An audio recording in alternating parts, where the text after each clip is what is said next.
darating ang tama, dapat ganitong kaaga. Umaarangkada na! Hatid ang pinakabago, pinaka-latest, mga flash reports, mga breaking news. Ngayon lang nangyari at kasalukuyang nangyayari. Halabango na! Arangkada Balita! Live na live sa DWIZ News Nationwide, DWIZ News TV at Aliw Channel 23. Naka-live din sa lahat ng DWIZ Digital Channels. Nakakahiya kapag di mo alam ang latest, di ba? Kaya makibalita na sa Arangkada Balita!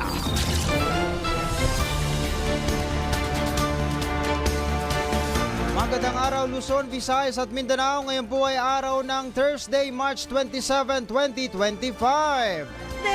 Happy Thursday! Ayan na, bukas po ay Friday at ang Oo. susunod na araw naman po ay Saturday. At ang susunod po ay Sunday. Correct. At kahapon, Miyerkules, Tama. Wednesday. Oh, Diba? maraming salamat at ipinaalala nyo. Muntik na ako makalimot.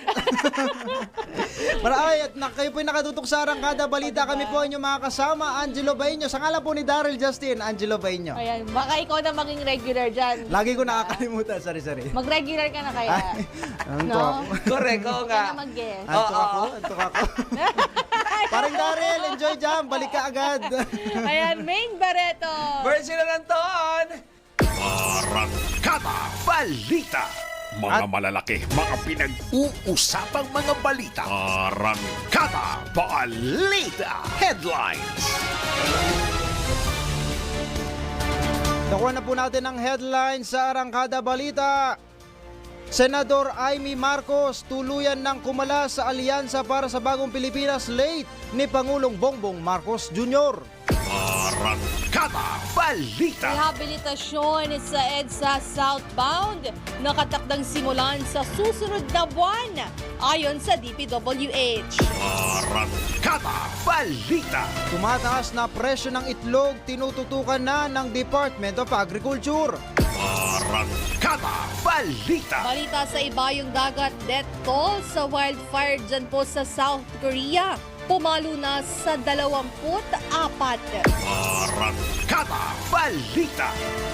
Sa atin namang balitang pampalakasan, UP Fighting Maroons pinutol ang 8 winning streak ng NU Lady Bulldogs sa eliminations ng UAAP Season 87. Arangkada Balita! At may nagtatanong ay bumisita daw po sa bayan ng Bawan, Batangas ang Vendors Party List para maghatid ng pagbabago sa mga maninindang Batanggenyo. Alamin natin kung ano yan mamaya sa track record. Arangkada Balita! At sa mga ulo! Sa mundo ng showbiz! Nako! Si Chris Aquino personal na binisita ng anak ni Vice Governor Mark Liveste. Arangkada Balita! At sa isa pa ring ulo! Dalawang ulo po ito! That's a lot. Oo, si Mark Heros at Mrs. nito lumipat na sa kanilang bagong bahay. Hatid ang pinakabago, pinaka-latest, mga flash reports, mga breaking news. Ngayon lang nangyari at kasalukuyang nangyayari. Arangkada Balita! Muli magandang araw Pilipinas. Magandang araw ulit. Ngayon po ay March 27, ha? At 27. bukas po ay March 28. Susundan po yan ng March 29 at March 30, 31. Simple reminder mula sa amin dito sa Arangkada Kuya, Balita. paalala po ang April 1, Tuesday. Oy, holiday. Regular holiday ito. Oo, yan So po it ay means times 100%. double pay. Oo. Yun. Kaya So, naman double pay ka. Yeah, sa mga sumasahod ng 300 per day, 600 ang sweldo nyo. O may dumasahod pa ba ng 300 Wala na, per ano na. day ngayon? Magkano na ba ang minimum? Minimum ay 670 na at 670. Magkano gusto mo minimum winner? Mga kulang-kulang 700 na yun, no? Oo. ang 600 to 700. Oo, yan ang minimum. O kaya kung hindi kayo nakapag-file ng leave ng Lunes, Aha. pumasok na lang kayo ng Martes. Oo, para bawi. Oo, bawiin nyo na lang po yan sa Pasko. Yung mga gusto talaga ng long weekend, i-SL nyo na po yung Lunes. Oo. SL po, hindi sick leave, ha? Oo. Scheduled leave. Yan ang Kala nila, Mindset. Sick leave eh. Mindset lang, mindset. Scheduled leave. Yan. Good Ay, luck sa pagpapa-approve. Oo nga, good luck po. Ay muli, magandang araw po. Ito na po. Dakuan na po natin ang mga naglalaki ang balita sa ating bansa. Arangkada Balita. Tuluyan ng kumalas Oy. si Super Ate Ay, nag-break sa na. Alyansa para sa Bagong Pilipinas. Ayon kay Senator Marcos, hindi na niya magagawang mangampanya at tumuntong sa iisang entablado kasama ang iba pang kandidato sa pagkasenador ng alyansa. Binigyang din ng senador na higit sa anumang politikal na pakinabang ay dapat manaig ang soberanya ng bansa at ang tunay na katarungan para sa bawat Pilipino. Naniniwala din si Senator Marcos na may mga ginawang hakbang ang administrasyon na salungat sa kanyang mga paninindigan at prinsipyo hinggil sa pagkakaaresto kay dating Pangulong Rodrigo Duterte. Nabatid na mula ng imbestigahan ni Senator Marcos ang legalidad ng pagkakaaresto ni Duterte ay 2 beses siyang hindi binanggit o inendorso ng kanyang kapatid na si Pangulong Ferdinand Marcos Jr. sa mga political rally ng alyansa. Arangkada Balita. Yun ang nag-break. Masakit pa sa ano to Masakit pa sa heart maghihiwalay. tanang magjowa. Oo. Ito kasi magkadugo. Oh, magka-sister at magkapatid. Sana magkasundo sila para. Ba talaga nagagawa ng politika? Oo nga, napapaghiwalay. Kaya tayo, huwag tayong tatakbo. Kaya ako ayoko pumasok Oo, sa... ano lang tayo hanggang fun run lang tayo. ha? Yan, doon Yan lang kami lang tatakbo. Fun run. Fun run At lang. least fun talaga. Oo, correct. At sabi nga ni Anton sa Baklaran daw, Ano, oo. doon lang tayo sa Baklaran. Yan. Fun yan. run. Yan, fun Yan, run, dyan baklaran. lang tayo. Yan, bawas-bawas ng kasalanan. Tama, Yeah. tama. O, balitang eleksyon pa rin, muling nanguna si re-electionist Senator Christopher Bongo at ACT-CIS Party List Representative Erwin Tulfo sa pinakahuling senatorial preference survey na inilabas ng social weather stations. Kapwa nakakuha ng ang dalawang senatorial candidate, 42%. Sinundan ni na Ben Tulfo at Senate President Tito Soto na mayroong 34%. 33% naman kay Senator Lito Lapid, 32% kay Senator Bong Revilla. Pasok din sina Senator Pia Cayetano at dating Senador Panfilo Lacson na kapwa may 31%. 30% kay Senador Ronald De La Rosa, 28% kay Willie Revillame. Bigyan ng jacket yan! Yan, 28% yan. Habang magkakaparehong may 27% sina Makati City Mayor Abby Binay, dating Senador Manny Pacquiao at Las Piñas City Representative Camille Villar. Ayon sa SWS, bukod kay Senador Lapid, walang nagbago sa ranggo ng iba pang mga nabanggit na kandidato mula pa noong Pebrero. Isinagawa ang survey noong March 15 hanggang 20 sa 1,800 respondents sa pamamagitan ng face-to-face interview. Arangkada Kaya Balita. tayo pagkatapos ng nung pagkakadakip kay Kay, dating Pangulong Duterte, itong survey na ito. Oo. Inalam nila kung naapektuhan ba yung Oo. kabilang partido, sinong partido Parang, naapektuhan. From PDP laban nagkaroon ng dalawa. Nanguna pa nga si Senator Bongo at kasama rin sa Magic 12 Sino? si Senator Ronald De La Rosa. Ayan, mula yan sa slate ni Sino yung ng nasa PDP laban. Sino yung nasa laylayan? Laylayan? Hindi natin alam. Hindi natin sila sinama. Natin yung sino Alam mo, nasa- karamihan din sa mga ito, kung mapapansin mo, partner, ito na yung mga dati pa.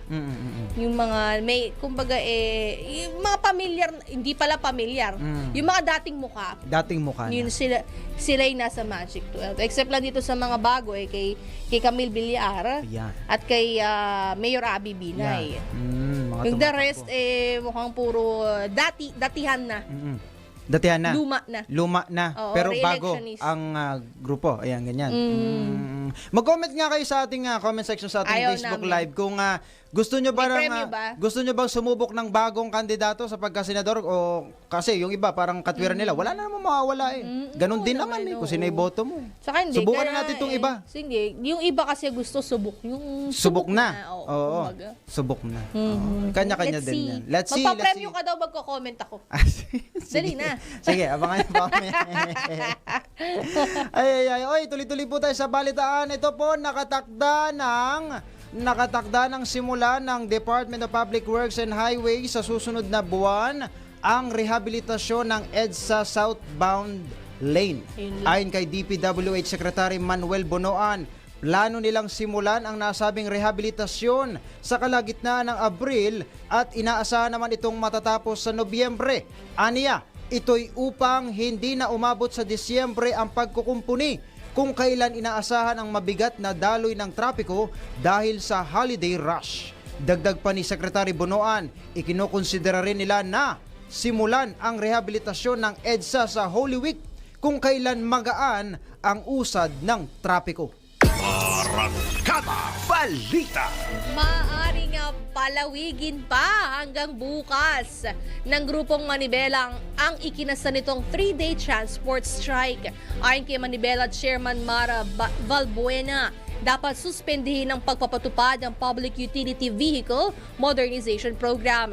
Dapat anyang payagan na mag-operate ang mga unconsolidated jeepney operator at drivers. Pinuna rin ni Valbuena ang Department of Transportation dahil sa patawag nito ng pakikipagdialogo sa kanila pagkatapos nilang simula ng strike.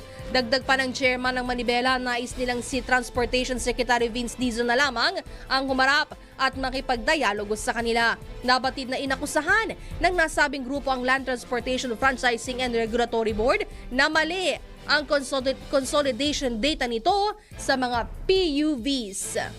Arangkada May Balita. extension daw. Extension? Baka daw. Ang daming budget, no? Oo nga, ang dami nilang budget. Salbahe ko. Hindi kasi alam mo may mga balita na hindi naman naparalisa ang transportasyon ng mga nakaraang araw. Ngayon kasi yung last day eh. Nila. Tama, Miyerkules tama. Huwebes Thursday, na pala. Thursday ngayon. Kahapon yung huling Last araw. day. Parang Na-extend. ang mga balita, ibalak Extend. siguro. O kaya Tigil next pasada. week ulit. Oo. Tigil pasada sila. Ayon naman sa mga report wala namang Wala namang masyado naapektuhan? Oo, hindi nga na-paralyze. Hindi niya na-paralyze. Walang Meron pa effect, rin, parang ganon. Meron pa rin mga bumabiyahe na syempre, hindi Oo, naman kasi pwede sumama dyan. Kailangan kumita para sa pamilya. Sabi naman ng mga ibang operator na hindi lumahok, okay naman sila. I mean, they support the cause. Kaso nga lang, kailangan ng sagutin ang kumakalam na sikmura. Tama. Kung hindi, ay wala. Magbabiyahe ako. Oo, di ba? Mamamasada ako para Tara. may ano. Tara, mamasada muna. Tara na. Mamaya pa pala yung pasada balita. Oo. Samantala ito, tinutukan ng Department of Agriculture ang sinasabing tumataas na presyohan ng itlog sa merkado. Ayon kay Agriculture Assistant Secretary Arnel de Mesa, biniberipika na nila ang naitalang sakit sa ilang manok sa Central at Southern Luzon na aniyay maaring nakakaapekto sa supply ng itlog. Kabilang sa mga sakit ng manok na natukoy ay ang inclusion body hepatitis at infectious laryngotracheitis. Dahil dito, sinabi ni Asek de Mesa na hindi umabot sa inaasahang 90% ang output ng nasabing produksyon o produkto. Gayunman, tiniyak ng DA official na hindi dapat ikaalarma ang mga nasabing sakit dahil madali itong makontrol. Arangkada Balita. Samantala, ibababa pa ng Department of Agriculture. Ay, parang ano to? Spaghetti Pababa, get, Mapapaget-get aw ka kapag nga. talaga ito'y napatupad. Ano? Nako. Ibababa pa ng Department of Agriculture ang maximum suggested retail price sa imported na bigas simula po sa susunod na linggo. Ayon kay Agriculture Secretary Francisco Chu Laurel Jr., ipatutupad ang 45 pesos na MSRP sa imported rice mula sa dating 49 pesos simula March 31. Bunsod dito ng pagbaba ng presyo ng bigas sa pandaigdigang merkado. Matatanda ang noong January 20, unang itinakda ng DA sa 58 pesos kada kilo ang MSRP sa imported na bigas. Arangkada Balita. Samantala, sinisisi ng grupo ng mga magsasaka sa mababang taripa sa mga imported na bigas ang patuloy na pagsadsad sa presyo ng mga palay ngayong anihan. Ayon kay Federation of Free Farmers Board Chairman Leonardo Montemayor, playing safe ang mga trader ng palay kung kaya't binibili na lamang nila ang mga palay mula sa magsasaka na mababa o sa mababang halaga dahil sa inaasahan ng mga ito na pagbaba ng presyo ng imported rice. Maliban dito, hinikayat di FFF and ang Department of Agriculture na tugunan ang problema hinggil sa bumababang presyo ng palay at huwag itanggi na totoong nalulugmok na ang mga magsasaka. Dagdag pa ni Montemayor, nalulungkot siya hinggil sa reaksyon ng DA na sa halip na maawa sa kalagayan ng mga magsasaka ay nasisipa ito sa pagpapakalat ng fake news. Nabatid na nakapagtala ang departamento ng 641,000 metriko tonelada na imported na bigas mula noong Enero hanggang Marso ngayong taon. Mas mababa ito ng 1.2 metric tons kumpara sa unang quarter ng 2024. Arangkada Balita. Sa oras na 5:20 in the morning, Ito, wait lang tumitingin ako ng mga traffic sa daan, ano? Along EDSA, syempre 5:20 at this hour ay smooth sailing, Pwede po kayong umabot ng hanggang 80 kilometers per hour. Mabilis po ang biyahe ngayong 5:20 AM. Samantala, ito nga na-anunsyo nga kahapon, na binuksan na yung sa Marilao na yung nasirang tulay, bukas na yung mga linya. Kaya mukhang balik na rin yung singil. Balik-singil na mula Balintawak hanggang May Kawayan. Pero kung titingnan nyo ngayon magkakaroon ng konting pagbigat ng daloy ng trapiko doon sa site kung saan nagkaroon ng yung sa Marilao Interchange Bridge, may build up. Ayan, bakit kaya, di ba binuksan na kahapon? Ang sa yung mga Marilao? linya doon sa may. Pero kung titingnan mo ngayon, partner, may mga konting may build up at may mukhang heavy traffic. Pero maikli lang naman, mukhang hindi naman to hindi naman to 5 kilometro. Mga 4.9 lang siguro. Imbudo lang, nagsisiksikan lang doon sa Pero hindi, ang report kahapon ay nabuksan na. Nabuksan na, passable na daw. Siguro tingnan natin mamaya o kaya tanong natin kay Rob. Yan.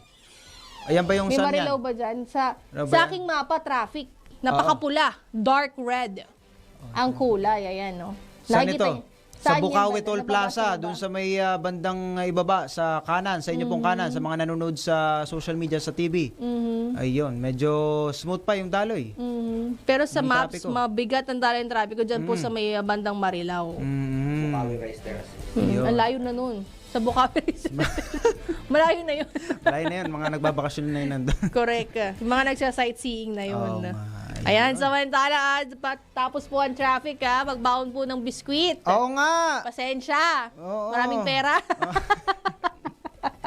At umihi ng maaga. Mahirap magtiis ng ihi sa At kalsada. saka check your check your brake, yourself. Brakes, blow bagets, yung Yes. sasabi nila, brakes. Sige nga, blow bagets. Basta ka. marami yun, baka mag-overtime tayo. Ayan, tapos naman po ang traffic ay dako naman tayo sa unang ulo Yan. ng ating showbiz. Chris Aquino, personal pong binisita Uy. ng anak ni Vice Governor Mark Leviste. Why? Bakit? Baka namasko na. Oo Charing. na. Alamin natin ang detalye wala kay showbiz reporter Anton. Ready ka na bang makichismis? Ready ka na bang malaman kung ano ang latest sa Arangkada Balita Showbiz Spotted? Ay, ito na! Nasaan na? Ayan na, patingin. Ay, nakatingilan mo ako. Nako, ito na, no? Bagamat hindi nagkatuluyan sina Batangas Vice Governor Mark Leviste at saka si Chris Aquino, hindi naman naapektuhan ang magandang pagsasama o ang magandang relasyon ni Chris sa mga anak ni Mark Leviste. O, katunayan nito ay dinalaw nitong si Ronin Leviste, itong si Chris Aquino sa kanyang bahay. Nalaman ito nang i-post mismo ni Ronin sa kanyang Facebook account ang kanyang pagdalaw kasama niya ang kanyang girlfriend na si Andrea. Oo. Andrea. Andrea. Hindi to kay Ronin. Hindi Brillantes. Hindi. Iba. Oo. Basketball player na naman yung jowa nito si Andrea Andrea. Brillantes, no? Na itinatanggi niyan. Hindi parang getting to know each other pa lamang daw sila, pero naghahalikan na in public. Ay, ganun pala Oo, mag-getting may to know, mga ano? smack na silang dalawa. Testing ano yun. Oo. Testing. Siguro tinitest nila kung bagay yung kanilang mga lips. Oo. Yun, getting to know each other mo. Oo, parang siguro pinipili na kung merong kuryente. Kaya, anyway, ayon dito kay Ronnie na naging super extra special daw ang kanilang pagdalaw dahil kahit na masama ang pakiramdam nitong si Chris Aquino ay ito pa rin daw ang naghanda o nag-prepare ng kanilang dinner. Wow. May nakakalakad na siya. Nakakalakad na. Kasi last time may turok siya, di ba? Oo, Sa kasi tuhod. yun yung epekto ng kanyang ng steroid na tinurok Oo. sa kanyang tuhod. Kaya hindi siya masyado nakalakad. At least, Oo, better. di ba? Oo. Ngayon, although syempre kailangan pa rin ng alalay, di ba? Oo naman. Oo, at ipinaganda para raw sila ng napakasarap, ng super sarap daw na lechon mula sa Tarlac. Wow. Kaya sabi niya, super extra special Sarap. ang kanilang pagdalaw ni Andrea dahil nakasama nila ng matagal-tagal ang kanilang magiging future Nina. From future stepmom. Stepmom, Naging Nina. Oo, di ba? Sabi pa nitong si bagamat hindi nagkatuluyan ang aking ama at saka si Tita TK kasi tawag niya, Tita Chris. TK. Oo, TK. Sabi Very niya, Jen. correct, no? Very, hindi naman daw nawala ang pagmamahal nila ng kanyang ng pamilyang Livestre dito kay Chris Aquino, ganoon din kay Bim at saka kay Kuya Josh. Ayan. At sinabi pa nitong si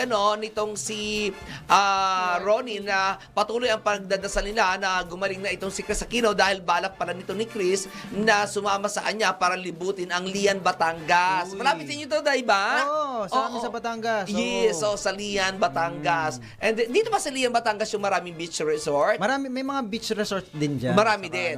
San Ayan. Juan, yan, Oo. nilelera na yan dyan. Iyon. At sinabi pa nito na gusto rin daw maranasan nitong ni Chris ang mag-barbecue sa Balsa. Ayan, doon sa Lian, Batangas nga. Oo. Sa beach resort. Sabi niya ganoon. Nakakatuwa daw itong si Chris dahil sabi niya, bagamat may karamdaman ito, ay patuloy pa rin ito sa pagsuporta sa kanilang magkapatid at sa pagtulong Talaga? sa kanila. Yes, oo. Lagi lamang daw ito nakasuporta, lagi itong handang tumulong sa kanilang magkapatid. As a matter of fact daw, itong si Chris daw at saka si Bim ang may ang tawag ito nag-donate ng library, mini Wow. library doon sa Matabungkay bilang proyekto ng kanyang kapatid na si Sito. Ayan. May Matabungkay ba sa Batangas? Matabo, meron. Yun Matabong pala. pa. Oo. So doon. So sabi niya, kaya sabi niya gano'n, sana daw ay tuluyan ng gumaling ito si Chris para mas marami pa itong matulungan. Tsaka Nakakatuwa, no? Oo. Bless, kaya Galing, bless na no? bless siya eh. No? Yes, oo, kahit may sakit na siya, kahit nakaratay na siya sa baling ng karamdaman, talagang ang pagtulong niya nandun pa rin. Yes. Nang hindi nalalaman. Kaya, Oo, kung di ba? hindi, kung walang announcement nung na-donatan. Yes, oo. Kamakailan lamang, di ba? Dito mismo sa lugar natin, Oo, taga-Oran po Tagbo, yun eh. oo. Oo. Yung Ang pamilya. natulungan niya, yung tatay naman noon, ang nag-post yung anak na hindi nila akalain na matutulungan sila. Talaga nag-effort daw itong si Chris Aquino na kontakin sila. At sumulat pa sa card. Sulat kamay pa talaga ni Chris Aquino. Ayan, di ba? Ang naging bridge naman nila doon, yung ex-boyfriend naman na doktor ni Chris na si Dr. Mike Padlan. Ayan, na doktor din pala nila. Di ba? Kakatawa lang. Kaya Miss Chris, Oo. that's Nakakatuwa. nice. Yeah! God bless you po. Oo, so hindi ko pwedeng sabihin ang bukas kami para sa Oo, funny wala. ng mga taong nabanggit. Wala, hindi. Walang ganon. Okay lang. Walang ganon. Oo, kaya patuloy na binibless at patuloy na pinalalakas ng Panginoon itong si Chris Aquino dahil sa magandang mga adhikain nito sa buhay, sa kanyang kapwa-tao. Tama. Okay, so yun na muna aking balitang showbiz at mamaya meron pa akong balita para pa rin po yun sa inyo. Balik Sige. naman sa inyo dalawa. Pwede ba nauna? Ay, Mamaya na, bitinin muna natin sila kay Okay. Anton. Yun. Okay. Maraming salamat sa Showbiz Report, Anton. At syempre, bago tayo, mag-commercial muna tayo, partner, ha? Oh, sige. Magbabalik ba? Pagbabayarin mo ako pag Parang di tayo suplada mo, ah. Hindi ba sabi mo kasi magbabayad ako pag di tayo nag-break? Oo, kasi may mga commercials tayo mapapasok. May hanap buhay. Hanap buhay lang po kami. Magbabalik po ang Arangkada Balita makalipas ang ilang paalala. Ang oras, 5:28 a.m. Arangkada Balita. Hatid ang pinakabago, pinaka-latest, mga flash reports, mga breaking news. Ngayon lang nangyari at kasalukuyan nangyayari. Arangkada Balita. At sa oras na 31 minuto makalipas ang alas 5 ng umaga, tuloy-tuloy po tayo sa ating balitaan. Kinumpirma ni Philippine Ambassador to the United States, Jose Manuel Romualdez, na plano bumisita sa bansa ni US Secretary of State Marco Rubio sa susunod na buwan. Ayon kay Ambassador Romualdez, na layon ng pagbisitang ito na pagtibayin pa ang alyansang Pilipinas-US sa ilalim ng administrasyon ni US President Donald Trump. Gayunman, binigyan din ng Philippine official na wala pang tiyak na petsa para sa nasabing pagbisita ni US Secretary of State Rubio. Samantala, nakatakda naman dumating ngayong araw sa bansa si US Defense Secretary Pete Hegseth, at ito ang kauna-unahang pagkakataon na bumisita ang isang Pentagon chief sa Pilipinas. Arangkada Balita. Naniniwala naman ng Armed Forces of the Philippines na isang magandang pagkakataon ang nakatakdang pagbisita ni US Secretary of Defense Pete Hegseth sa Pilipinas. Ayon kay AFP spokesperson Colonel Francel Margaret Padilla, patunay ang pagbisita ni Secretary Hegseth sa Pilipinas na ironclad o matibay ang alyansa ng dalawang bansa. Makatutulong din niya ito para mas mapatatag ang kooperasyon ng Amerika at Pilipinas sa usaping pangdepensa at capacity building na anya'y kinakailangan upang maitaguyod ang kapayapaan at katatagan sa Indo-Pacific region. Samantala, tiniyak ng AFP na patuloy ito sa pagpapatibay ng kanilang kakayahang tumugon sa mga banta at pagpapalakas ng papel nito sa pangangalaga sa seguridad ng bansa. Nakatakda po sa Biyernes, bukas, March 28, ang pagpupulong ni na Defense Secretary Gilbert Teodoro at Secretary Hegseth sa Campo Aguinaldo. Arangkada Balita. Samantala, walang plano si Pangulong Ferdinand Marcos Jr. na buwagin ang National Task Force to End Local Communist Armed Conflict o NTF-ELCAC. Ito ang inanunsyo sa Malacanang ni National Security Council Assistant Director General Jonathan Malaya matapos humarap sa ikapitong executive meeting ng task force kasama ang Pangulo.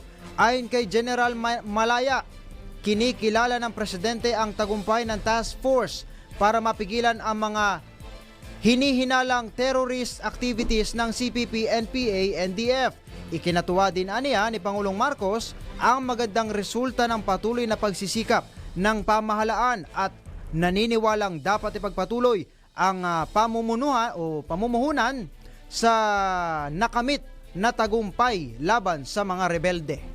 Arangkada Balita. Aminado ang Malacanang na bahagyang naapektuhan si Pangulong Ferdinand Marcos Jr. sa mga fake news sa social media. Ayon kay Palace Press Officer Claire Castro, may mga pagkakataon kung saan nagbabasa sa social media ang Pangulo at maling impormasyon ang nakikita nito. Sinabi ni Undersecretary Castro na ito ang dahilan kung bakit inatasan ni Pangulong Marcos ng Presidential Communications Office na labanan ang mga maling impormasyon hindi lang para sa Pangulo kundi para sa bansa. Isa sa mga kinontra ng palasyo ay ang aligasyon kung saan edited ang larawan ng meeting ni First Lady Eliza Marcos kasama ang Asian Cultural Council. Bagamat wala umanong silang inaakusahan na nagpapakalat ng fake news, nagsimulang maging paksa ng maling impormasyon ng Pangulo at ang First Family mula noong hindi na naging maayos ang relasyon ni Vice President Sara Duterte sa mga pamilya Marcos. Kamakailan lamang ay lumagda sa isang kasunduan ng PCO at Cybercrime Investigation and Coordinating Center na magpapalakas ng kampanya kontra disinformation at online scams. Arangkada Balita. 5:35 a.m. Tanggap tayo ng IC Report. Termino ng mga barangay officials, mahalagang mapalawig ayon kay Senator Revilla. Alamin natin ang detalye mula kay Patrol 19, Celi Ortega Bueno. Dapat na may sapat na panahon ang mga barangay officials para kanilang maipatupad ang kanilang mga proyekto. Itinayag ni re-election ni Senator Ramon Bong Revilla Jr. sa pag-iikot sa Zaragoza, Nueva Ecija, kung saan ay nakipag-usap siya sa mga barangay officials. Ayon kay Revilla, suportado at sinusulong niya ang pagpapalawig ng termino ng mga barangay officials dahil sa hindi biro ang trabaho ng mga ito. Buong araw na nag-ikot si Senator Revilla sa lalawigan ng Nueva Ecija, partikular sa bayan ng Rizal, Muñoz, Talavera, Santo Domingo, Cuyapo, Licab, Quezon, Zaragoza at San Antonio kung saan ay nakadaupang palad niya ang mga market vendors, senior citizens, barangay workers, indigent people at mga kawani ng gobyerno. Tiniyak ng senador ang kanyang dedikasyon sa pagsusulong ng mga programa na makapagpapahusay at makatutulong sa kapakanan at kalagayan ng ating mga kababayan lalo na ng mga pangkaraniwang mamamayan. Ito sa Patrol 19, Celi Ortega Bueno para sa impilang metodong lakas sa DWIC. Nagbabalita ng tama, naglilingkod ng tama. Arangkada Balita. Samantalay sa pang-patrol report, 7 immigration officers pinaiimbestigahan kaugnay ng pag-alis ng mga Pinoy na iligal na nagtatrabaho. Alamin natin ang detalye mula kay Patrol 45, Raul Esperas. 7 immigration officer na nakatalaga sa NAIA Terminal 1 at Terminal 3 ang pansamantalang sinususpindi sa kanilang tungkulin habang sinasagawa ang investigasyon kaugnay umano ng mga nakatakas na mga OFW na iligal na nagtrabaho sa ibayong dagat at kamakailan nga ay nakabalik galing sa Myanmar.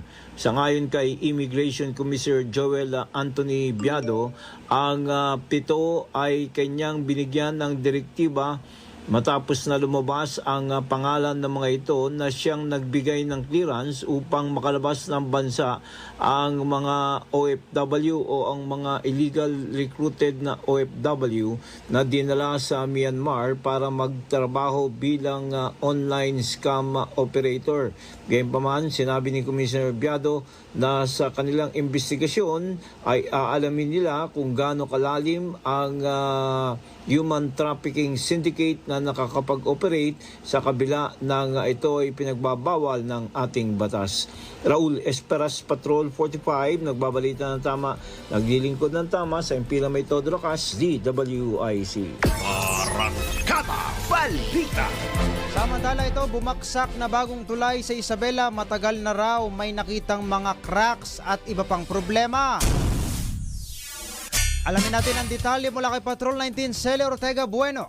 Sari-sari ng problema ang nakita sa maraming bahagi ng bumagsak na bagong Kabagan Santa Maria Bridge sa lalawigan ng Isabela simula pa noong 2018 hanggang 2020. Itinayag ni Senator Alan Peter Cayetano sa pagdinig ng Blue Ribbon Subcommittee na kanyang pinamumunuan. Ayon kay Cayetano, ginawa nito ng report ng mga naging project engineer at iba pang officer ng DPWH, gayon din ng Commission on Audit, kung saan nakasaad na nakitang bitak o mga cracks, natanggal na bolts, na deform na mga steel beam, lumuwag na mga kable at mga issues sa structural integrity ng tulay. Pero lahat anya na report ay binaliwala ng matataas o mga higher-ups sa DPWH. Pinakita ni Cayetano ang report at follow-up reports ng mga naging DPWH project engineer at mga taga-COA. Patunay anya ito na may problema na ang kabuuang ng tulay habang ginagawa pa lamang at hindi ito bumagsak dahil lang sa disenyo o dahil sa pagdaan ng overweight na truck. Dismayado si Cayetano dahil bukod sa hindi ginawa ng kaukulang aksyon ng mga issue sa construction ng tulay, lumitaw pa na binayaran ng DPWH ng halos 400 milyong piso ang kontratista na samantalang dapat ay sagot nila ang gastos. Ikinadismaya din ng senador na hanggang ngayon wala pang sinususpinte sa DPWH habang ongoing ang investigasyon. Nagtataka si Cayetano kung bakit walang outrage o galit ang DPWH samantalang napakalaki ng problema at kita naman na may dapat panagutin. Kinwestiyon din ang inamin ng DPWH na hindi nila ininspeksyon ang tibay at kaligtasan ng tulay bago binuksan sa mga motorista. Depensa ni DPWH Secretary Manuel Bunoan, wala na sa DPWH ang karamihan ng may kinalaman sa konstruksyon ng tulay. Hindi rin daw ininspeksyon ng DPWH ang tulay bago binuksan dahil hindi pa nata-turn over ng contractors sa gobyerno. Unang beses din anya sa bansa ang disenyo ng naturang tulay. Ito si Patrol 19, Sally Ortega Bueno, para sa impilang metodong lakas sa DWIC. Nagbabalita ng tama, naglilingkod ng tama. Kapag may bagong balita, naka-on air, agad-agad, DWIC Patrol Report. Tanggap naman tayo ng palengke report mula kay Mama Beth Samson. Mama Beth. Yes, good morning. Dito sa Sangandaan Market sa Caloocan ay 45 pesos hanggang 65 pesos ang kilo ng bigas. Samantalang 390 pesos naman ang kilo ng kasim, laman at pigi. Ang liempo, 400 to 410 kada kilo. Ang manok, 220 hanggang 230 at ang baka, 480 pesos. Sa isda, ang bangus, 220 to 240 per kilo. Tuna belly, 320. Ang pusit, 280 to 320 pesos per kilo. Ang tahong, 100 pesos. Ang hipon, depende sa laki, mula 380 hanggang 450 pesos ang isang kilo. Ang espada ay 280 pesos. Ang maya-maya laman, 280. Samantalang ang ulo ng maya-maya ay 200 pesos kada kilo. Sa bahagi naman ng itlog, yung nire-report ko last week na 650 na ang isang piraso ng small egg na dating 6 pesos lang. Umaabot na rin sa 10 pesos ang large size na eggs at ang jumbo ay 11 kada piraso. At ang kada tray, tumaas ng 10 hanggang 15 pesos per tray ang itlog ng manok dito sa bahagi ng Sangandaan.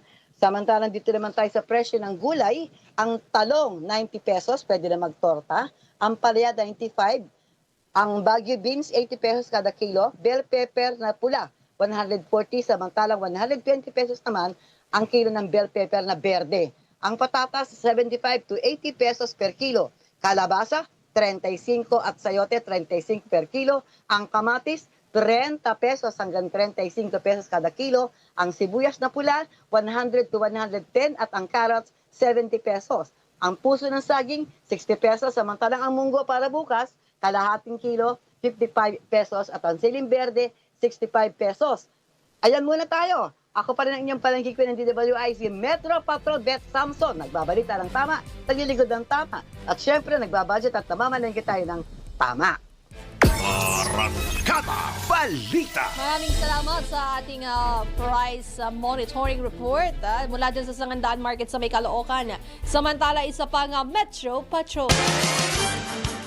2 award o parangal ang natanggap ng Police Valenzuela mula sa isa sa PNPA at isa sa NCRPO. Alamin natin ng detalye at sino yan at bakit may award. Dapat may Gcash din. May cash. Charing, alamin natin ng detalye mula kay Kuyang Danny Cruz. Yes, malamang may sobre ito. Masayang binati ni Mayor Wes Gatchalian ang hanay ng Pulis Valenzuela na pinamumuno ni Police Colonel Nixon Cayaban nang makatanggap ito ng natatanging Lakan Award sa Philippine National Police Academy. Ayon kay Mayor Gatchalian at mga lokal na opisyal ng lungsod, kitang-kita daw ang dedikasyon at katapatan sa serbisyo ng PNP Valenzuela, kaya nananatiling ligtas ang mga residenteng Valenzuelano sa masasamang loob. Bukod sa Lakan Award, tumanggap din kay NCRPO Chief Police Brigadier General Anthony Abirin ang mga Police Valenzuela ng medalya ng kagalingan sa kanilang sunod-sunod na accomplishment, partikular ang kanilang ipinakitang katapangan sa dragnet operation sa pagkakaaresto sa Monsanto Robbery Group, kung saan nakasamsam sila ng masakote mga ito ng illegal na droga at nabawi din nila ang ninakaw na motorsiklo ng grupo. Dahil yan, ay binigyan nga ng parangal itong Substation 6 at sa direktiba ito ni Police General Avelin ni tatlong magigiting na pulis sa pamuno na sa operasyon sa direktiba ni Police Colonel Cayaban na ikangay nakahuli sa mga Monsanto Group na sina Police Sergeant George Combate, Police Sergeant Ricardo Santos at Police Sergeant Melvic Pingad. Maging si Northern Police District Director Police Colonel Josepino Ligan ay labis ang kanyang kasiyahan sa nakamit na parangal ng kanyang mga tauhan. Metro Patrol Danny Cruz, nag-uulat sa MP ng may todong lakas. DWIC, nagbabalita ng tama, naglilingkod ng tama. Arangkada Balita. Isa pa pong Metro Patrol. Unity Walk at Peace Covenant signing sa simbahan ng Barasuain sa lungsod ng Malolos, Bulacan naging matagumpay. Alamin natin ang detalye mula kay Louie Angeles. Dalawang araw bago magsimula ang local campaign period, nagmarcha ang mga miyembro ng Police Force, Military Department at Department of Public Works, Department of Interior Local Government, Bureau of Fire Protection, Bureau of Jail Management and Penology, COMELEC, DepEd, Religious Sector, at election stakeholder kasama ang mga kandidatong tumatakbo sa Mayo 12, 2025 election. Sa mga nangunang lokal na kandidato na lumahok sa kaganapan ay sina re-electionist Governor Daniel Fernando at Vice Governor Alex Castro, dating Gobernador Wilhelmino Alvarado at gubernatorial aspirant dating Mecawayan Vice Mayor Salvador Biolago at iba pang mga congressional na tumatakbo mula ikaunang distrito hanggang 6 na distrito. At nilahukan din ito ng mga local politician mula sa mga bayan.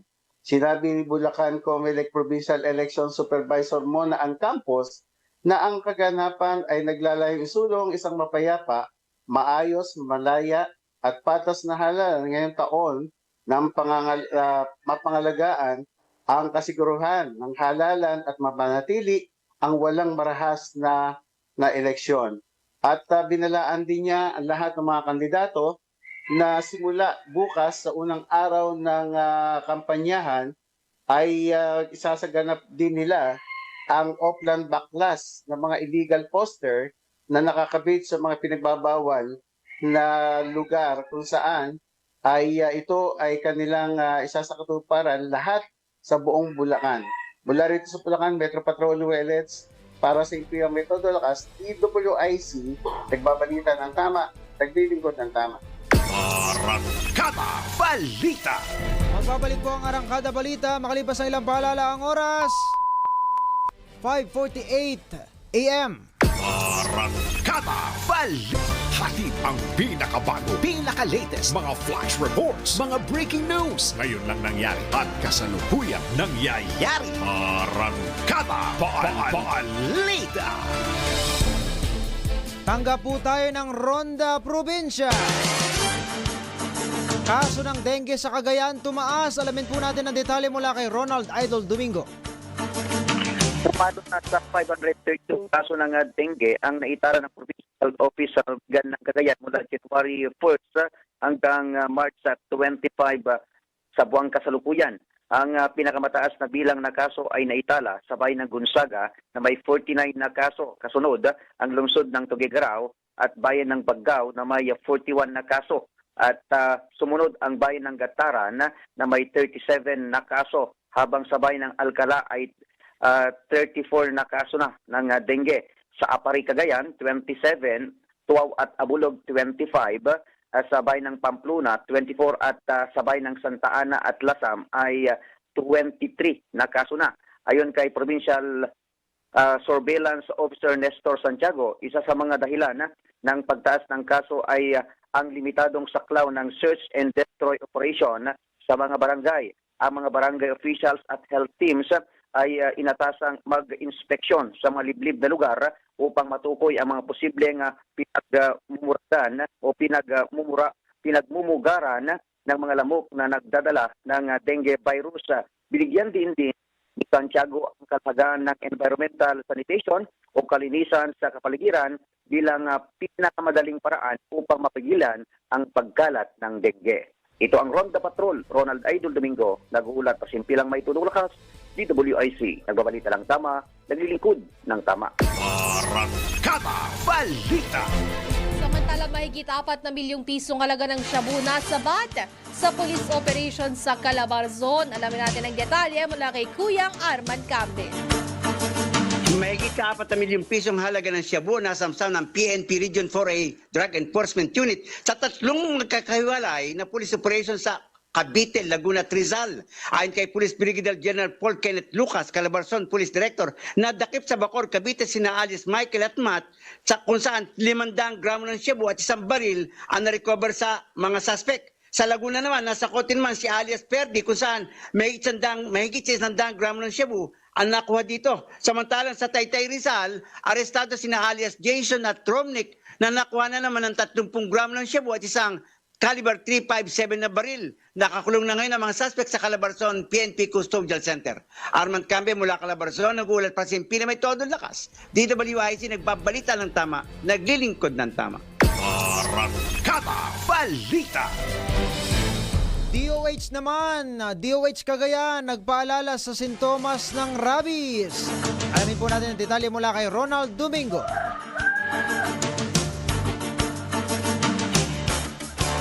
Ronald. Kuyang Idol. Are you there? Balikan natin ang balitang yan ni Ronald Domingo. Samantala, ito partner. Oo.